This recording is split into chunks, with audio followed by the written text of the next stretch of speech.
Hi and welcome to another story, and today we have part 4 of Secrets by Jacqueline Wilson, continuing from chapter 7. Treasure. Mum rang, out of the blue. "Hi Treasure," she said casually, as if I'd just popped around to Nan's for tea. "Mum," my mouth was so dry I could hardly speak. "What's up with your voice, Treasure? You got a cold? Typical, I bet you haven't been wearing your fleece." Mum's voice sounded so normal, it made me easier. "I'm fine, Mum, honest, and Nan's getting me a new coat out of her catalogue, a red one, it's lovely." "You can't wear red, you're far too pale. It sucks all the colour out of your cheeks. Tell your Nan not to waste her money. There's plenty of wear in that fleece of yours." I felt the colour rushing to my cheeks. I'd felt so thrilled about the red coat. Nan said it would look lovely on me. Willie teased me a bit and sang "Lady in Red." And Loretta said she liked the style, and Patsy clapped her hands and said I'd look beautiful.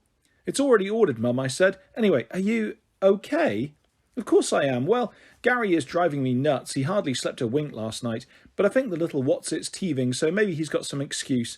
And Kyle's getting dead cheeky, and Bethany's forever complaining, the stroppy little cow, but that's nothing new. She says she's missing you, babe. Sweet, eh? When you two were always driving me daft with your fights. Still, we're all missing you, Treasure." My throat closed up. "I miss you too, Mum," I croaked. "So when are you coming back? Should we come and fetch you on Saturday?" Nan's bright room suddenly broke up into tiny pieces in front of my eyes. Kaleidoscope patterns whirled around even when I shut my eyes. "I'm not coming back, Mum," I whispered. "You what?" "Do speak up, babe. I've got Gary yelling in his kiddie chair. Can't you hear him? I think he's missing you too. You're like a little mother to him. You're always very good with the kids. Mum, listen.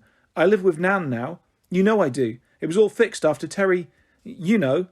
"What, after that little set too? Look, that got blown up out of all proportion. You know it was a complete accident. Terry didn't mean to hit you. It was just a little nick anyway, nothing to get worked up about." I fingered the long raised scar underneath my fringe. "And you were a very naughty girl, writing all that rude childish stuff about him. No wonder he got angry, but he's willing to let bygones be bygones. He's been a changed guy since, anyway. He's hardly touched a drop of whiskey. He's sticking to his beer, and that never makes him mean. He's been really sweet to me and the kids. It's a fresh start, Treasure. You've no worries on that score. Mum, I want to stay here with Nan." Mum's tone changed. "Well, you can't. I'm your mum, and I look after you. I need you back here sharpish. I let you stay with your Nan over the holidays for a little break, but it's not like it's permanent. School's started now. You have to come back. They've been on at me, wondering where you are." "I go to school here now, Mum. Up Latimer." "You what? You can't swap schools just like that. The nerve of it. You're coming home this weekend. Do you hear me?" I heard. I put the phone down and wept. Nan had left me alone in the living room so I could talk to Mum privately. She came back to find me curled up crying into a cushion on her sofa. "Hey, don't get that gold velveteen all snotty, sweetheart," she said, lifting me up and putting her arms around me. "Now, tell Nan, what's your mum said?" "Oh, Nan, I've got to go home." "Do you want to?" "No." "Well, then it's simple. You're not going." "But Mum says..." "I'm her mum, and I say you're staying," Nan said firmly. "I'll phone her right back and tell her straight." She did too. There was one big row over the phone. My mum said she was still coming, with Terry. "Like that's going to frighten me, Tammy," said Nan. "That bloke of yours might get off on cutting up little girls like Treasure, but I don't think he's got the bottle to take me on." She's right too. Nan can get the better of anyone. I know I can trust Nan, but I still feel a bit jumpy. I couldn't sleep last night, so Nan let me cuddle up in her bed. Then Patsy came in too, so it got a bit crowded, but Nan didn't mind a bit. "I've got 2 arms for my 2 girls," she said, and she cuddled us both. Then, when I got back from school today, Willie said I could have a go on his bike, as he was off around a mate's house to play computer games. I was dead chuffed because Willie's bike is seriously wicked, and he won't let Patsy so much as touch it. I used to beg to go on Kyle's bike, back home. No, back then, this is home, so I know what I'm doing. I raced it around and round the grounds. The boys wouldn't let me on their ramps, so I couldn't try out any really daredevil stuff, but I stuck my head in the air like I didn't care, and did neat bunny hops and perfect 360s just to show them I was no toddler on its first trike. They pretended they weren't watching, but they were. There was this other girl too, dead posh in one of those weird old-fashioned uniforms, like she'd stepped straight out of some 1950s time warp. She even had long socks and button-over shoes like babies wear. She looked like she'd talk, all toffee-nosed, but she didn't seem snooty. She was staring at me, but it was like she thought I was special. I rode round and her head swivelled, her beady brown eyes fixed on me. I stuck my tongue out at her. I wondered if she'd look shocked, but she stuck her tongue out back at me, as if it was our own secret signal. I liked her. I wondered what on earth she was doing on our estate. I watched her walk off, and then I started pedalling like crazy after her. She dodged when she heard me coming, like she thought I was trying to slam straight into her. I braked and leapt off, landing on my toes, dead cool. Hiya. Hi, she said. Her voice was horribly high and plummy. She licked her lips nervously. I could tell it worried her too. What's your name then? That really got her. Lick, lick, lick with her little pointy tongue. India? What? Like the place? Yes, it's a stupid name. She went very pink. I like place names. Like Brooklyn for a boy. Is that where your mum and dad started you? I don't know. Maybe. She pulled her face. I giggled. Yeah, isn't it weird, thinking of them doing it? I'm glad my mum didn't call me after a place. I'd be stained. I leaned Willie's bike against the wall and swung myself up on it. India joined me, though she had to have several goes, heaving herself up. We sat dangling our legs, nodding at each other. So what's your name? It's heaps more stupid than yours. Treasure. That's your nickname? No, my real name. Well, it's obvious your mum thought a lot of you when you were born. She'd got this so wrong. I'm changing it when I'm older. I like Tiffany, or Yasmin, or a jewel name like Amber, or Jade, or Ruby. I want to change my name too. I want to be called Anne, after Anne Frank. Cool, I said, though I don't know who Anne Frank is. Someone on television? She's my heroine, said India. Who's yours? I shrugged. Then I knew. My Nan. Your Nan? It did sound strange, said in India's posh voice, but she wasn't going to faze me. She's fantastic, my Nan. You ask anyone on the estate about Rita. She's like their queen. I live with her now. What about your mother? Oh, she's got this bloke, see, and we don't get on. India didn't look as if she did see, but she nodded politely. So, this is my home now, I said, waving back at the flats. Where do you live, India? Oh, over there, she said. Her wave was a lot vaguer than mine. Not on our estate, I said. You're rich, aren't you? She went pink again, playing with her frizzy end of hair. I suddenly realised. Hey, you don't live in those huge great houses where they had the fireworks. Parkfield? She nodded, ducking her head like she wanted to disappear inside her duffel coat. Wow, you lucky thing. So what are you doing hanging around our estate then? I'm going home from school. How come you aren't being fetched in your Mercedes or your Daimler or whatever? It's just a Range Rover. Wanda didn't turn up. Is that your mum? No, she's the au pair. The what? Well, she stays with us and sort of works for us. You mean like a servant? A bit. I don't know what's happened to her. My mum will go spare if she finds out. India sighed and raised her eyebrows. They were ginger like her fuzzy hair. My mum's this incredible drama queen. She always makes a fuss. What about your dad? Is he okay? Oh, he's lovely. Well, he was, but he's got ever so grumpy lately. He'll yell at me for the least little thing. Does he whack you one? She looked shocked. He'd never hit me. Her eyes went straight to the scar on my forehead. I nodded. Yeah, my mum's bloke did that. With his belt. How awful. I shrugged. Well, that's Terry for you, I said, acting like it didn't really worry me. I still dream about him every night. Nan says I'll forget him soon. Maybe this is the one time Nan's got it wrong. This Terry, you said he's your mum's bloke. Yeah, but like I said, that's past history now. We nodded. There was a little pause. We looked away. We looked back at each other and giggled. So, you like it here, with your Nan? India says. It's great. I looked back at the stained concrete walls and the black plastic bags spilling rubbish. Well, you probably think it's a right dump. No, I don't, she says quickly. It's very nice, sort of cosy. I whoop with laughter. You're a nut, India. Cosy? Look, do you want to come and have some tea and meet my Nan? Well, she looked quickly at her little gold watch.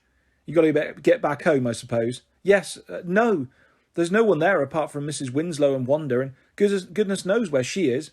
Mrs. Winslow. She's the cleaning lady. Wow, you are so posh. Hey, you're not little Lady India, are you? Maybe I should curtsy. Shut up. Look, do you mean it? Can I really come for tea? Sure. Your Nan won't mind. Don't be so daft. Of course she won't. She'll be thrilled, in fact. She's worried I haven't made any friends here yet. How long have you been here? Couple of weeks. My goodness, your Nan would have a nervous breakdown over me. I've been living in the same house for the last 5 years and haven't got any friends. Well, not real ones. She pulled her face. Oh gosh, that makes me sound seriously sad. I burst out laughing. Don't laugh at me, I can't help it. I'm laughing at the oh gosh bit. I didn't know people really said stuff like that. I'm not laughing at you. I gave her a friendly dig in the ribs. Come on, Nan's flat's in Elm Block. I'd give you a ride on the bike back, but it's Willie's and he only let me go on it as a special favour. She hopped and skipped along beside me and then panted up the stairs after me. I'm supposed to use the lift because of my asthma, but that didn't seem like a good idea, even though we had to hoik the bike up between us. boys keep peeing in the lift, or worse. I was starting to wonder if it was such a good idea inviting India back. Her eyes went round as saucers when she saw what some of the kids had scribbled all over the walls. Then she nearly jumped out of her funny freckled skin when 2 of Willie's mates came barging downstairs, effing and blinding and waving their cans of lager around for our benefit. "Get out of our blankety-blank way, little girlies." "You get out of our blankety-blank way, big blankety boys," I said back, gesturing rudely with my fingers. I only did it because I know them, but India looked dead impressed, like I was the really tough kid on the block. As we ran along the balcony, me scooting it on Willie's bike, mean old Mrs. Watkins banged open her door, nearly knocking me flying. She started yelling about "your kids" and how someone had smashed her milk bottles the other day, and it just wasn't good enough. She was going to report it, blah, blah, blah. Mumbly Michael pulled faces behind her in their hallway. He's her grown-up son, but Nan says he's not quite the ticket. I burst out laughing when he crossed his eyes and smacked his lips open and shut in a pretty accurate imitation of his mum. India started giggling too. Mrs. Watkins thought we were laughing at her and yelled even louder. Nan came out onto the landing. "My God, Mrs. Watkins, you're frightening the life out of everyone. And you've woken little Brittany up and she's screaming fit to burst. What on earth has happened?" Mrs. Watkins bellowed like a bull. Nan raised her eyebrows, winked at India and me, and beckoned us along the balcony. She whipped us both inside the flat, shutting the door on Mrs. Watkins' wails. "Daft old bag," Nan said, shaking her head. "Don't take any notice, Treasure. She always carries on like that. And who are you, sweetie?" Nan put her hands on India's shoulders, gazing at her with delight. "Don't you look wonderful? What a fantastic uniform. Is that the girls' high school?" India nodded shyly. "Thought so. What's your name, Poppet?" "India," she mumbled. "Oh, stylish," said Nan. "I'm Rita, pet, but you can call me Nan. All the kids do." "But you're really my Nan, aren't you?" I said proudly. "You bet, Treasure," said Nan, giving me a hug. "Now, darlings, are you peckish? Come in the kitchen." Loretta was boiling the kettle for Brittany's bottle. Brittany threshed about in her baby chair, desperate to be fed right now. This minute, Patsy was waving a rattle at her ineffectually. "Here, baby, come to Treasure," I said, unstrapping her. I picked her up and then held her at arm's length, pretending to be cross. "Oh, that's a nice way to say hello. Pee all over the place, right? We'd better get you changed before we give you to India for a cuddle." "India," said Patsy. "Cool name. What's it like at your school, then? I might be going to the special stage school, and they've got dead posh uniform too. Can I try your funny coat on, eh?" I whipped Brittany's nappy off and mopped her up while Patsy pranced around in India's duffel coat, even though it was huge on her, the hem trailing on the carpet. India knelt down beside me, gingerly holding Brittany's little hand. "She's so sweet," she said. "What's that cream you're putting on her?" "Zinc and castor oil, so she doesn't get a sore bum." "You're ever so good with babies." "I've had heaps of practice," I said, pressing a clean nappy on Brittany and stuffing her little legs back into her playsuit. "I used to look after my baby brother, Gary, practically full time, especially when Mum was poorly." "Your mum's a waste of space as far as I'm concerned, even though she's my daughter," said Nan. I thought about Saturday, and my hands started shaking, so I couldn't do up Brittany's poppers to save my life. Chapter 8. India. Dearest Kitty, you'll never ever guess what. I have this incredible new best friend, Treasure. She is so lovely, absolutely ice cream cool, and yet so kind to me. She just rode up on her bike and started chatting to me, like we've been friends forever. I was a bit scared she might be sending me up, but she was truly friendly and invited me back for tea practically straight away. No big deal at all. She didn't even need to ask her grandma first. Treasure's grandma looks incredible, long blonde curly hair and bright blue eyes and shiny pink lipstick. She was wearing a tight pink top, black trousers and pink high heels when I first met her. She cooked us tea, egg and bacon and baked beans and tomato, and fried bread for Treasure and me. 2 eggs and 4 rashers, and extra baked beans and tomato, and practically a whole fried loaf for Willie. Just baked beans and tomato for Patsy because she was to watch her figure for her future showbiz career. Just toast for Loretta because she was going out with her girlfriends and she'd have a pizza later. And runny egg and soldiers for little baby Brittany. Nan served up all these different meals without fussing. She just had a bacon sandwich and a cup of tea herself because she said she didn't like to eat too much before a class. I wondered if she was some kind of teacher, though she certainly doesn't look like one. Then she went and got changed. She came back into the kitchen looking amazing in this little white flared skirt, with a matching fringed bolero trimmed with gold, and white crocodile cowboy boots. She winked at me. "I'm just dashing down to Tesco to do my shopping," she said. Then she roared with laughter. "Your face, sweetheart. No, this is my work outfit. I teach line dancing." "Mum's been the South East area champion 2 years running," Patsy said proudly. Patsy's won all sorts of trophies, and medals and stuff too, and Loretta used to dance and all, before she had Brittany. And Willie's brilliant at disco dancing. I'm the only one who's got 2 left feet, said Treasure. I'm useless at dancing. I hate school discos. I never know what to do, I said. I hate the clothes you're supposed to wear too, Moya Upton clothes. I loved it that Treasure and all her family liked my school uniform. Mum always winces whenever she sees it. Maybe it's just the way I look in it. I know just what Mum would say about Treasure's grandma in her cowboy clothes. Still, I think she looked lovely, and she smelled lovely too, all powdery and perfume. She kissed everyone goodbye, even me. You come round any time you fancy, India, my lovey, she said, and you're welcome to stay as long as you like, but I think you'd better phone home first, just to let your mum know where you are. She offered me her mobile. It had its own little white and gold cover to match her outfit. I said truthfully that my mum wouldn't be home herself. Still, it looked like it was time for me to go, and I had to find out what on earth had happened to Wanda. She was home, and in tears. She leapt at me the minute I let myself in the front door. Where have you been, India? I didn't know what to do. I've driven around and round looking for you. I phoned your dad. He's on his way back from work. You didn't phone Mum, did you? Not yet. I was wondering if I ought to have phoned the police. I was sure you'd gone missing.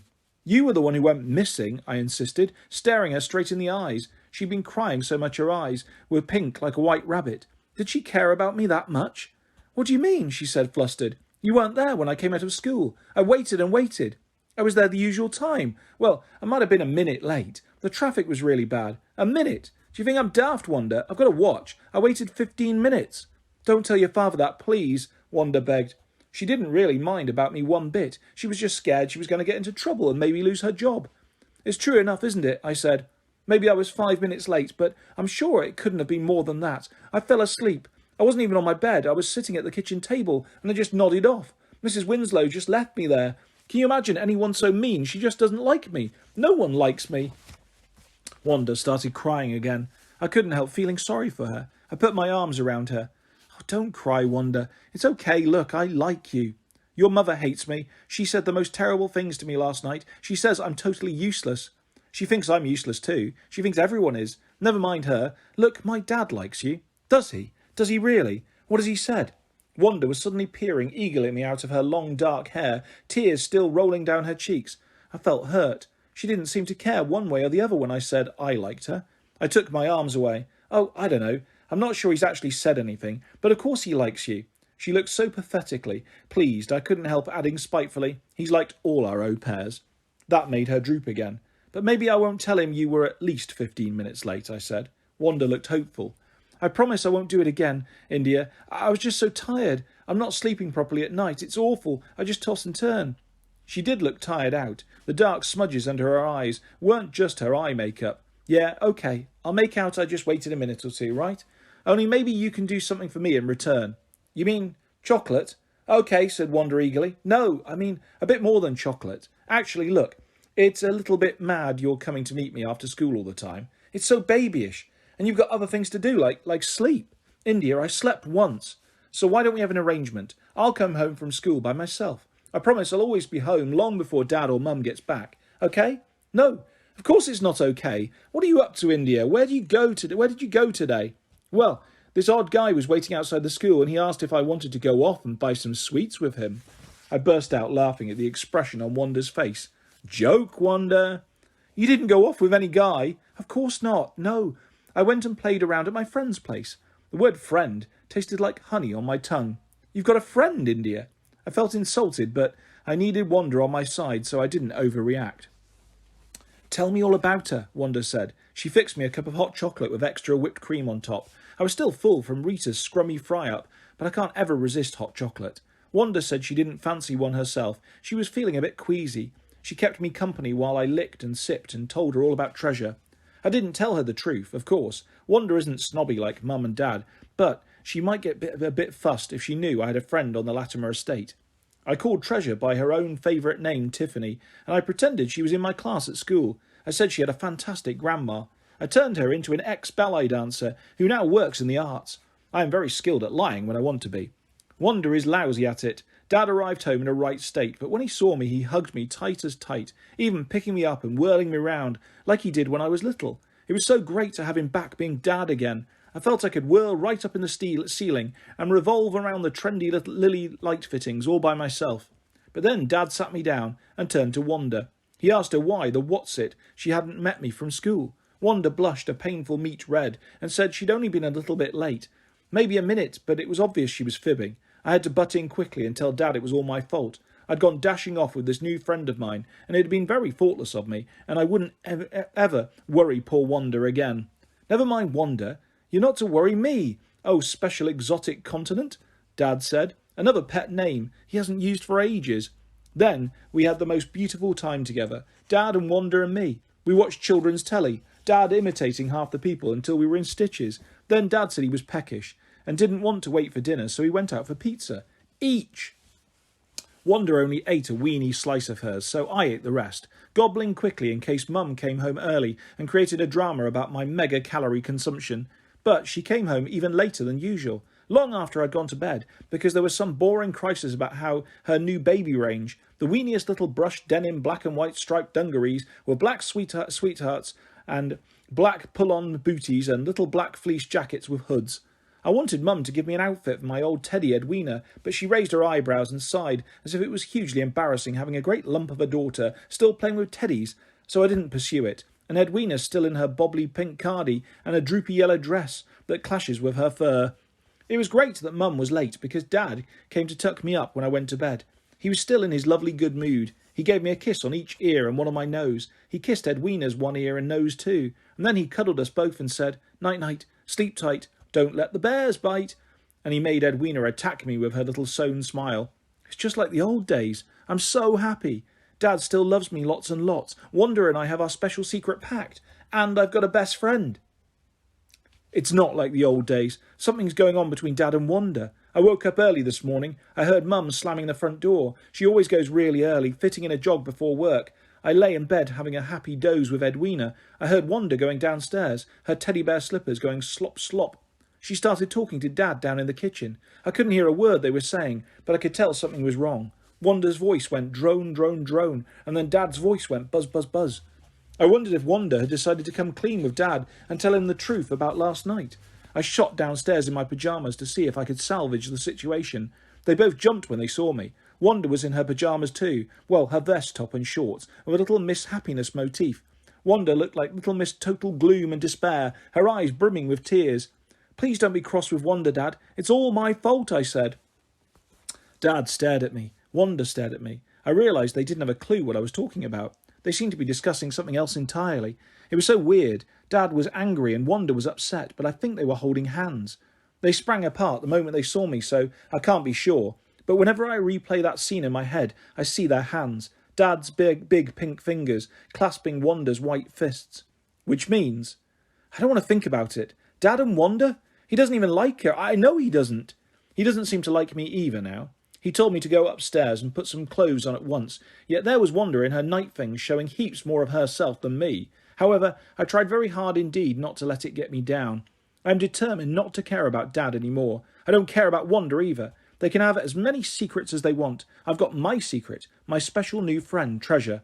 I told Wanda on the way to school that I was going to come home by myself, just as we'd arranged. She nodded vaguely. It was as if she was plugged into an invisible Walkman, listening to something playing over and over inside her head. It was not a good day at school. I was last to be picked for netball, which was totally humiliating. I didn't have anyone to sit with at lunchtime, and I'd finished my book, Zlata's diary, but she's not a patch on Anne, so I simply stared into space, pretending I was perfectly content with my own company. Then, in circle time, we started this discussion about delinquency. Maria and Alice and some of the others were going on and on about yobs on tough estates and how they stole stuff to feed their drug habits and set fire to dustbins and beat up old ladies. I sat there, feeling my face flame, as fiery as my hair. Mrs. Gibbs said I was uncharacteristically quiet. Did I not have a view on delinquency? So I gave them my view, a panoramic one. I gave an impassioned speech about class and opportunity and the so-called welfare state. I didn't quite know what I meant, but it sounded good. Then I talked about the Latimer estate and how they were lovely, kind, funny, gentle, hospitable people, living there, not like some posh knob people who prided themselves in their manners. There was total silence when I stopped speaking. I found I was panting, as if I'd just run a race. Mrs. Gibbs was breathing a little heavily too. "Well, that's certainly one point of view, India," she said. "Does anyone want to take issue with anything India's said?"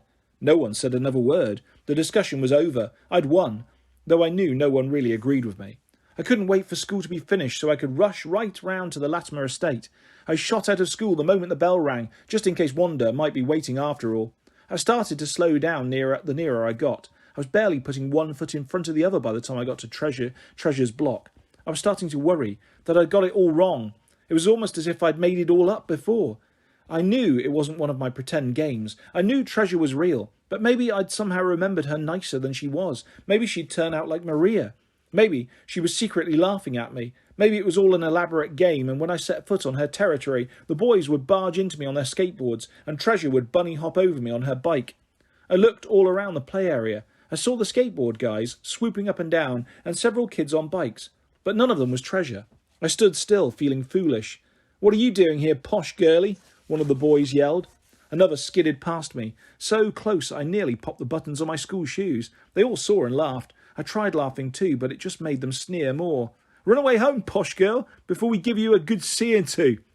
"I'd like to see you try," I said, dodging around them, acting as if I couldn't care less, though my heart was going thump, thump, thump, like a ball bouncing inside my chest. "Or you, where are you off to?" he shouted, as I hurried towards Elm Block. "I'm going to see my friend," I said. I didn't want to risk the lift in case they all squeezed in with me. I made for the stairs instead. I ran up. Someone was calling after me. They all started shouting, but I was scared of being ambushed. I went on running up the stairs, up and up and up. My heart seemed to be a beach ball now. I wanted to stop for a rest, but I could hear footsteps coming up after me. So I went up, running on the stairs. They ran too, getting nearer. Then I tripped rounding the corner of the dark stairwell and sat down hard, and they fell over on top of me.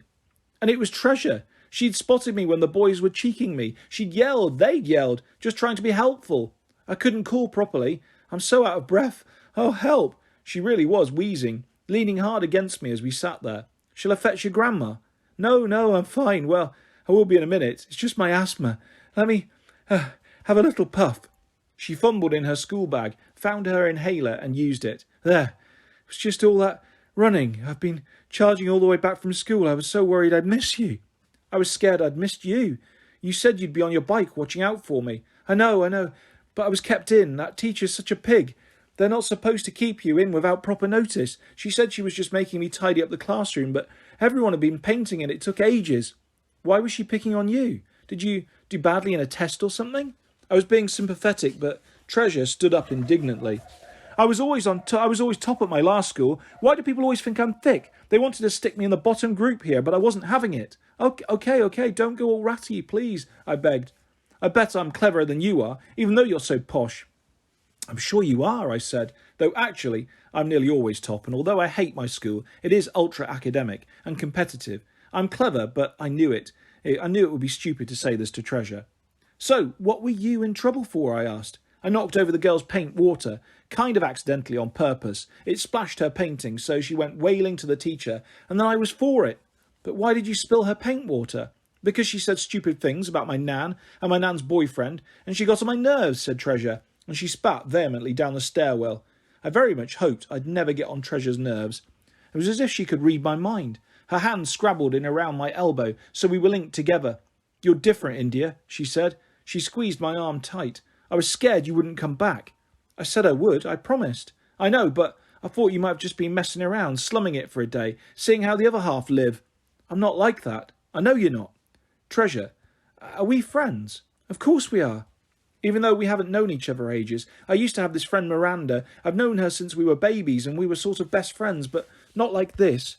She never even bothered to keep in touch after she left our school." "I'll always keep in touch with you," said Treasure.